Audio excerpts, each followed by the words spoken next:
you. Okay, so there's the tie lines tab in here. Just in case you ever need to use it. People get confused by this, but it's actually really simple. All we're doing is coming in a socket and going right back out a socket. It's completely bypassing the mixer altogether. So no EQ, no compression, no channels, no buses, none of that. It goes in, it comes right back out. The cool thing about this is it can change format and sample rate while it's doing that.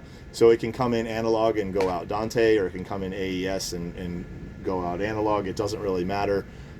So if you need to move something, for example, if you had a laptop with time code on it that was up there and it needed to come up here, you could plug it in one of the expanders out there and then have it pop out the back of the Surface without going through any channels or any buses. It would just move it from one place to another. So that's what tie lines are for. So it goes in, goes right back out. Very simple, okay? And then this virtual sound check tab, I talked to the other about if possible, it's really helpful to use this because you can actually multi-track record the show and then you can work on the mix offline with the performers not here. So it makes it a lot easier to perfect the mix and try new tools and things like that. So it's something that you can use. Basically all you need to do is set up record channels, and you would need a computer that you don't have. So it's something that we can discuss with the people that make these decisions. But it is really handy to be able to multi-track record, and then just by pushing virtual sound check, basically it takes all of the microphones and replaces it with the recorded channels, and so you can easily go back and forth, and it allows you to basically rehearse your mix without the performers. Okay, after you've patched, you've got audio coming and going, so you need a way to control it.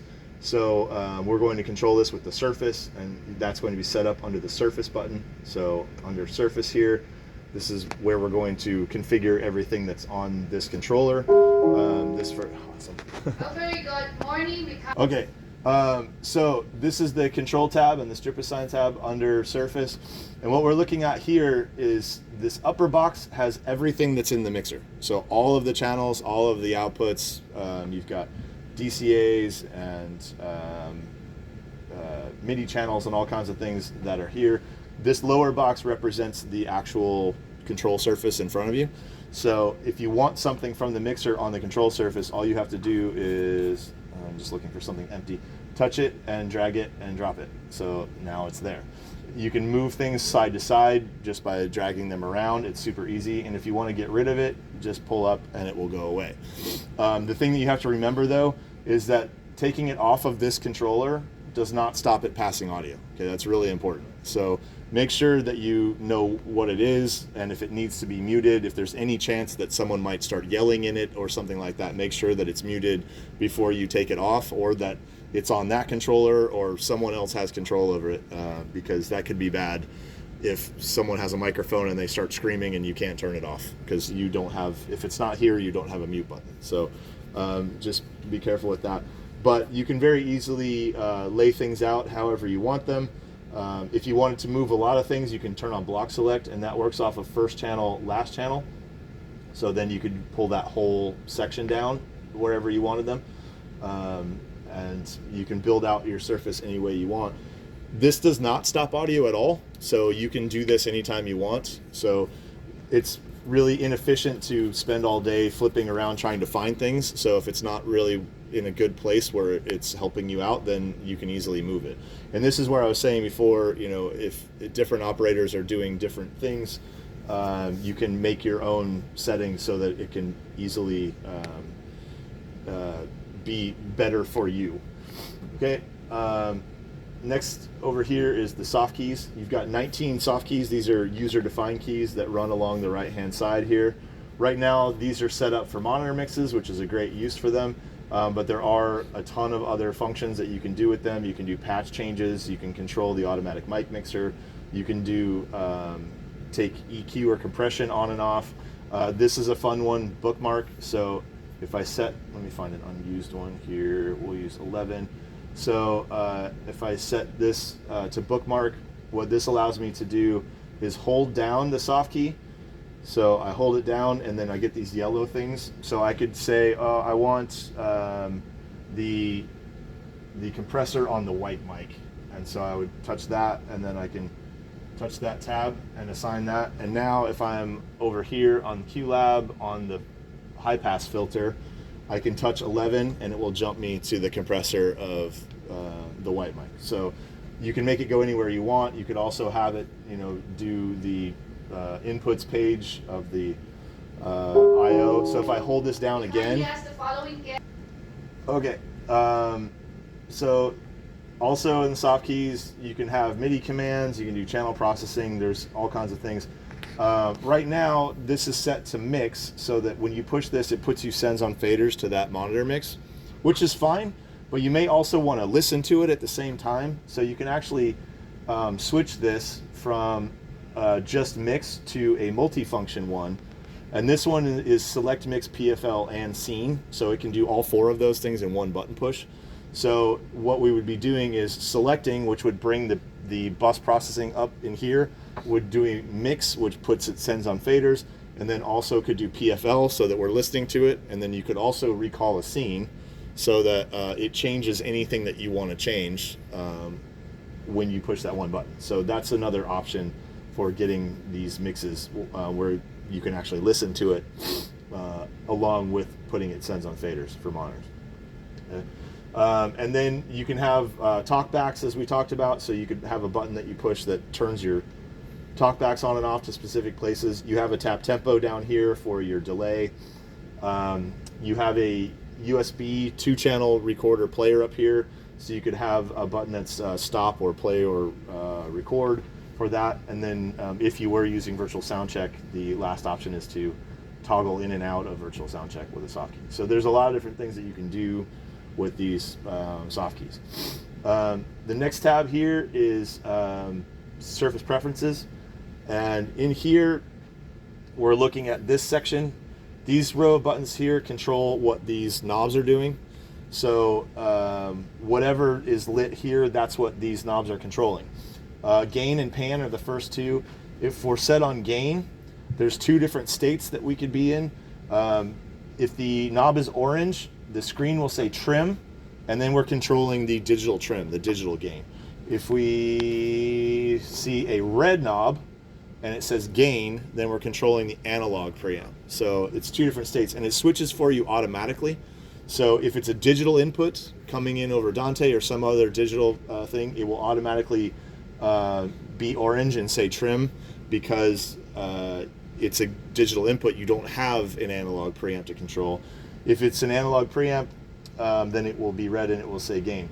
The one difference though is if I go into the preamp tab and I select this, I can actually lock this preamp, so that if I didn't want anyone messing around with the analog gain, I can turn that off, and then we see that switches automatically to trim for us because that preamp is now locked. So I can't get to that to change that. So that's a time where it could be an analog input, but you see a digital trim on the preamp. Okay, so that's gain. Pan is the pan to the active bus. So if I press mix on the mains, I know I'm sending to the mains. I'm then panning to the mains. But if I go to a IEM mix and press mix, then I'm sending to this IEM mix. Then I would be panning to this IEM mix. So it follows whatever your active mix is. It always tells me up there what my active mix is, and I can also see the blue mix button. Okay. And then I've got 4 user defines in here. So these can be a lot of different things. You've got them set up for LCR divergence. So you're dealing with the stereo field up there in your left, center, right. You can do your stereo width for stereo channels. You can do direct outs for your inputs, direct out, and then high pass filter. But those are just some options. You have a lot of other options. You could do sends to any bus. So they could be monitor mixes, they could be effect sends, they could be front fills or lobby feeds or anything like that. So any send, high pass and low pass, thresholds for your gate and compressor. You can do the depth of your gate. You can do, since you do have 5.1, you can pan things front to rear on a knob if you wanted to. So you have a lot of options of what these 1, 2, 3, and 4 would be controlling. And they will tell you when you activate them what they're doing. Okay? And then the other thing that's in here is the layer link. So right now I can be on layer A here and layer E here. They move independently, but if you wanted them to be glued together, you can do that so that they go from A to B to C to D all together. That's an option. In the dimmer, we're going to control the lighting on here. So we can change the brightness of all of the different types of lighting. And then we can also change the color of this overhead light. So we go from a warm white to a cooler white into the UV. You don't have cameras behind you, but the purpose of this UV is that if you had iMag cameras going, this color temperature doesn't show up very well on video. So, if I was on this color and I went across it with a camera, it would flare out the video, and that would not be very good if it was up on a giant screen. So you do have options there. All of this stuff is scene recallable, so we'll see that when we go into scenes in a few minutes. Okay, and then DCAs and MCAs. These are really great. So you have DCAs set up here, and what a DCA allows you to do, if I look at my drums here, basically if I build a drum mix, so here's all of my drums that are going to the PA, and I like the relationship that they all have to one another. I like the mix, but I want to turn all of them up and down.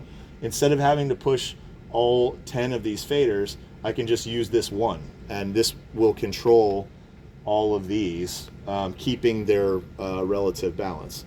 So once I've dialed up my mix there, I can just use this to turn the whole drum kit up and down, which is really nice. But I can also use it to do some workflow stuff. It's important to know how to add and subtract things from a DCA. So the easy way to do that is to select the DCA with the green select button. And then we're going to push the routing, which is the only green one here. It's green because it reflects the green select button. So I push routing, and then I can use this assignment window to add or subtract things. So like if I wanted this Tom 4 there, then I could hit Tom 4, and then it would add that into the DCA. Or I could take away the kick or whatever you wanted to do. So easy to assign things. So I can, select this DCA, add a few things, select this one, add a few different things, select this one, add what I want, and then so on and so forth. Once you've got things into a DCA, you can actually use them to do what's called spill. So here's my drums, but what if I'm not on that page? I could flip around and try and, like I did, try and find what page the drums are on, or I can just push mix on the drum DCA and it will bring them to me. So instead of having to go find them, it will just bring them to me. The cool thing is that when I turn this off, it will go back to where I was before. So there's my drums, there's my rhythm, there's my piano, and so on. So it's much easier to me to do this than to try and figure out which layer they're on. And they actually don't even need to be on a layer at all. So if I go back to the drums, we didn't have that Tom 4, but if I add that into the DCA and then I spill that, it will bring Tom 4 up to the surface. So it doesn't, and that's not assigned anywhere normally. So spills do not have to be channels that are permanently assigned. So I could have something like a bunch of communication mics that I don't have regularly assigned to the surface because I don't want them taking up space. But I could have them in a DCA, and I can actually not even have the DCA on the surface. I could just take this mix button from this DCA and put it on one of my soft keys. And then basically I would push that soft key, those channels would come down to the surface, and then when I push that soft key again, they would go away. So it makes it easy to get to things really quickly. All right? Yeah. On the spinning, you have to activate the spill button for that too. Yeah, I mean, you have this here. I usually just leave it on. I don't even use the soft key. You have it, it's reflecting this button here. So you have the soft key here. I just leave it on so that spill's always ready to go. But yes, this needs to be on or it doesn't work. So yeah, if I turn that on, then this doesn't do anything anymore. Cool. Thanks for clarifying that. Okay, and then DCAs are great if you're controlling the house mix, but you're also doing monitors on here. So it'd be really nice if you could use this functionality for monitors as well, and you can. So if you turn on MCAs, the M stands for monitors, so basically it's DCAs but for monitors, then these will be controlling the sends to your monitor buses as well. So right now it says DCA because I'm sending to the mains. But if I go mix to one of the monitors here by pressing the soft key, then now they say MCA, and now I can control the sends to the monitors. So I have my drum mix here, and the player says, okay, yeah, I like my drum mix, but can I just get more drums overall? Normally you would have to move all of these faders, but instead I can just push this, and you can see they actually go. So I can send all of them, and then if I switch to another monitor mix, then I'm controlling that monitor mix. So the MCAs follow the active mix. So I can use basically DCAs for monitors. It's really great. The thing that you need to know about the MCAs though is that we can see the faders are at the center point. And this is because it gives us equal opportunity to go up and go down. So if it started like a DCA, then at 0, then we would only have a small amount to go up and a lot to go down. So that may not be ideal. So when we go into an MCA, it centers itself so you have an equal opportunity to go up and down. The thing to remember though, it will always center itself. So if I move this up, then those went up. But if I go out and come back, it's going to recenter itself. But these are still up. So it's just the levels stayed where you left them, but the control fader moves itself back to the center so that you always have equal opportunity to go up or down. So don't think, hey, I moved that. Why did that go back to 0? It's what it's supposed to do. So, but your actual sends are exactly where you left them. All right. So don't let that freak you out. Okay. Onto the audio tab here. In here we can set up our PFL settings. So we have a PFL button on every channel here, and it stands for pre or after fader listen. Some consoles call it Q or solo. We call it PFL. And you have a choice of, do you want it to be pre-fader or after fader, and you can choose separately if you're listening pre-fade or after fade on inputs and outputs. You have a separate decision. So you can do that there. These settings up here allow you to link these 3 buttons in different combinations. So right now, if I want to listen and do sends and have the processing, I would have to push all 3 buttons. But I can link these in different combinations, so I could have it so that I push PFL and it does all 3, or it just does PFL and select, or just does PFL and mix. So I can have them linked in any combination based on these 3 preferences here. And then this one, additive mode, by default, if I have this PFL'd and then I PFL the thing next to it, it's going to turn that one off. So I only have one thing PFL'd at a time, ever. But if I want to have if I want to listen to multiple things, then I can turn on additive mode, and then I can have all of those PFL'd at the same time. I have a PFL clear up here, so if you want to turn that off. And while I'm up here, a lot of people think this is the main meter. This is the PFL meter. Okay, the main meter is here on your main fader. So wherever you put your main fader, this is metering the PFL. So this is your listen speakers here, your near fields. Down here, somebody very smartly delayed the near fields to the PA. The other boat didn't have this, and if this was not delayed, then basically you would hear the snare drum here, and then you would hear it 50 milliseconds later coming from the PA, because it has to fly through the air to get to you. So with this delay, we've slowed these down to wait so that these 2 things hit you at the same time. It's much nicer to listen to than that constant offset could drive you crazy. And then in here, in the PFL trim, things that are pre-fade usually have more energy than things that are after fader. So you can balance that out, because if I'm listening to the mains and then I go and I PFL the snare drum, it's going to be a lot louder and it might blow up my speakers. So depending on where your volume is set. So you can balance that out with the PFL trim. And then this area here defines what I'm listening to when I have nothing PFL'd. So if I hit PFL clear, or I have this PFL'd and I turn it off, what am I listening to? Right now you have it set so that you're listening to the main mix, But if you wanted to, you could have it so that if you had nothing PFL, that it was off. And to do that, you would just turn everything down to minus infinity, and then when there was nothing PFL'd, it would be off. Okay. Quick, Yep. quick question on, Yep. on it, darling.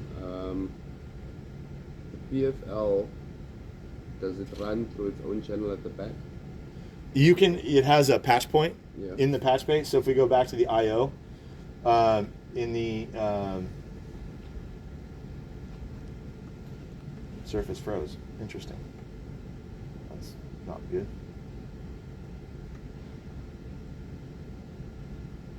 What are you doing?